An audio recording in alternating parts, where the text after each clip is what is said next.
O Estádio da Luz em Lisboa sempre foi conhecido como a Catedral, um lugar onde o futebol é tratado com uma reverência quase religiosa. Mas na noite de 17 de fevereiro de 2026, o que vimos não foi um culto ao esporte, mas uma batalha campal entre civilidade e barbárie, entre o talento iluminado de um brasileiro e as sombras de um preconceito que insiste em não morrer. O confronto entre Real Madrid e Benfica, válido pelos playoffs da Champions League, tinha todos os elementos para ser o maior espetáculo da temporada. De um lado, a mística imortal do maior vencedor da Europa. Do outro, a ressurreição estratégica de um Benfica liderado por José Mourinho. Mas a história que será contada daqui a décadas não será sobre tática, substituições ou estatísticas de posse de bola. Será sobre como Vinícius Júnior, diante de um estádio inteiro que tentou transformá-lo em vítima, ergueu-se como o carrasco da ignorância. Eles tentaram o silêncio, tentaram o medo e apelaram para o crime, mas a resposta veio em forma de poesia agressiva. É assim que se cala um racista. Desde o apito inicial, o clima em Lisboa era de uma voltagem elétrica, quase insuportável. O Benfica de Mourinho entrou com uma proposta clara de asfixia. Eles sabiam que, para parar este Real Madrid, não bastava marcar os espaços, era preciso minar o psicológico dos seus principais astros. Durante os primeiros 45 minutos, vimos um jogo de xadrez em alta velocidade. O Benfica atacava com uma agressividade controlada, enquanto o Real, com a frieza de quem já venceu 1000 batalhas, circulava a bola esperando o momento em que a guarda portuguesa baixaria. Vini Júnior era vigiado de perto, com marcação dupla e contatos físicos que beiravam o limite da regra.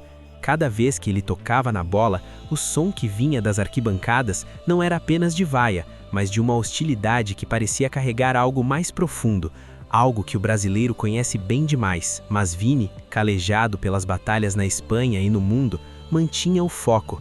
Ele sabia que o jogo se decide no detalhe, e o detalhe dele tem o selo de qualidade do futebol brasileiro. O segundo tempo mal havia começado quando o mundo testemunhou o que acontece quando você tenta cercar um gênio. Aos 5 minutos, em uma jogada que pareceu desenhada pelos deuses do futebol, Alexander-Arnold descolou um passe que rasgou o meio-campo. A bola chegou nos pés de Vinícius na ponta esquerda. Ali, o tempo parou.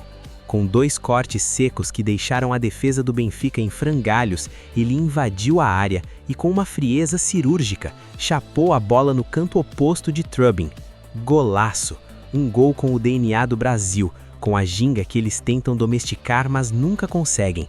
E foi na comemoração que o véu da civilidade caiu. Vini bailou, ele sorriu, ele celebrou a vida e o talento diante de uma torcida que o odiava. E foi nesse exato momento que o argentino Gianluca Prestiani, incapaz de aceitar a superioridade técnica do brasileiro, decidiu descer ao nível mais baixo que um ser humano pode chegar. As palavras proferidas por ele não foram apenas insultos de jogo, foram dardos envenenados pelo racismo. O que se seguiu foi um dos momentos mais tensos da história recente da Champions League.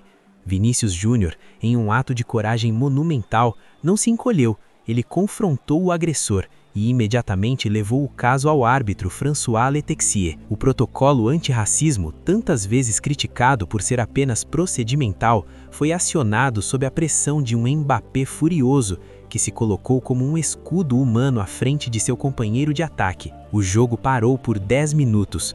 O Estádio da Luz mergulhou em uma confusão de sentimentos. De um lado, a indignação dos jogadores do Real.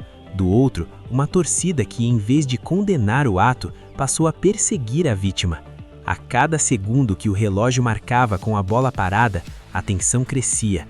Mourinho tentou intervir, conversando ao pé do ouvido com Vini, talvez tentando acalmar os ânimos, mas a ferida já estava aberta.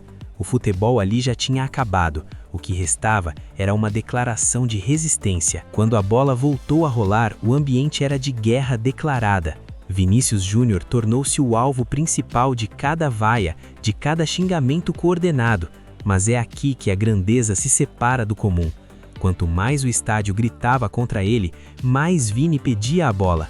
Ele não se escondeu, ele partiu para cima, driblou, sofreu faltas duríssimas e continuou sendo a maior ameaça em campo. Nem mesmo a provocação barata do veterano Otamendi, que que exibiu sua tatuagem da Copa do Mundo como se um troféu pudesse justificar ou apagar a baixaria que ocorria em campo, foi capaz de desestabilizar o brasileiro. O Real Madrid, sentindo a dor de seu companheiro, fechou-se em uma unidade inquebrável. Cada desarme de Bellingham, cada defesa de Courtois e cada arrancada de Mbappé eram dedicadas ao camisa 7.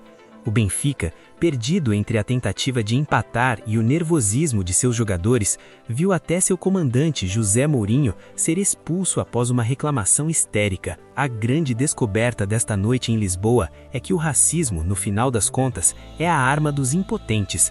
Prestiani tentou diminuir Vini porque não conseguia marcá-lo.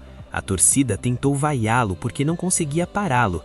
E o resultado de tudo isso foi uma vitória histórica do Real Madrid, que leva para o Santiago Bernabéu uma vantagem que é muito mais que numérica, é moral. Vini Júnior não apenas marcou o gol da vitória, ele marcou um território. Ele provou que a alegria de um brasileiro que sabe de onde veio é o pior pesadelo de quem acredita em superioridades infundadas. Ele transformou um crime em uma aula de como se portar diante da injustiça. Ele dançou sobre o preconceito e saiu de campo como o gigante que é, deixando para trás um rastro de frustração naqueles que achavam que poderiam silenciá-lo com palavras de ódio. O Real Madrid agora tem o destino em suas mãos para o jogo da volta, e o mundo inteiro estará de olho no Santiago Bernabéu, mas a verdadeira vitória já foi conquistada em solo português. Foi a vitória da resiliência, do talento e da coragem. Vini Júnior sai de Lisboa maior do que entrou, consolidado como a voz mais potente de uma geração que não aceita mais o papel de vítima silenciosa. O gol, a dança e o desabafo foram as notas de uma sinfonia que calou os ignorantes e inspirou milhões ao redor do planeta. Eles podem até tentar de novo, podem inventar novas formas de provocação, mas a lição de ontem ficou gravada na história da Champions League. Você pode até xingar um rei, mas o trono dele continua sendo de ouro, e a coroa dele é feita de gols e dignidade. Diante de tudo o que vimos nesse jogo traumático e ao mesmo tempo glorioso, eu quero saber a sua opinião sincera. O protocolo de 10 minutos da UEFA é suficiente, ou a partida deveria ter sido encerrada com vitória por WO pelo Real Madrid como forma de punição exemplar? Você acha que a postura de jogadores como Otamendi e Prestiani deveria ser punida com banimento de competições europeias? E mais importante, você acredita que Vini Júnior finalmente deu o passo definitivo para ser o maior ícone da história do futebol contra o racismo? Não guarde seus pensamentos, este é o momento de debatermos com seriedade. Deixe seu comentário com a hashtag BailaVini, mostre que o talento sempre será maior que o ódio. Se inscreva no canal para não perder os desdobramentos desse caso e compartilhe este vídeo com o máximo de pessoas possível. Vamos fazer esse grito de justiça chegar a todos os cantos do mundo.